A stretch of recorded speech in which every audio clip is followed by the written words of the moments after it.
ধর্মতলা শহীদ দিবসে দলে দলে যোগ দিন, যোগ দিন, যোগ দিন। শহীদের রক্ত হবে না কো ব্যর্থ, শহীদের রক্ত হবে না কো ব্যর্থ। শহীদ তোমায় ভুলছি না, ভুলবো না, ভুলছি না, ভুলবো না। দেখুন, 21শে জুলাই আমাদের কাছে একটা আবেগ।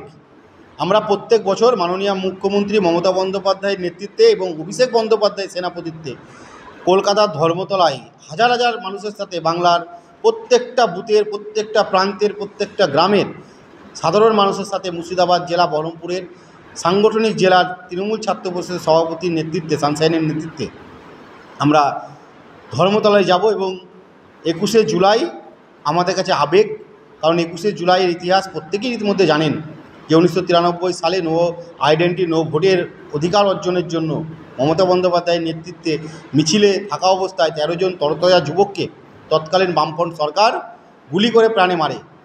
সেই কর্মসূচিটা আজ ভারতবর্ষ শুধু নয়, গোটা বিশ্বের কাছে সবচেয়ে বড় কর্মসূচি হয়ে উঠেছে 21শে জুলাই। এই 21শে জুলাইয়ে প্রায় 50 লক্ষ থেকে 60 লক্ষ মানুষের জমায়েত হয় ধর্মতলা চত্বরে। গোটা বাংলার প্রত্যেকটা প্রান্তের কর্মীদের নিয়ে ধর্মতলায় শ্রদ্ধাঞ্জলি দিচ্ছে সেই 13 জন তরতাজা যুবকের স্মরণের প্রতি।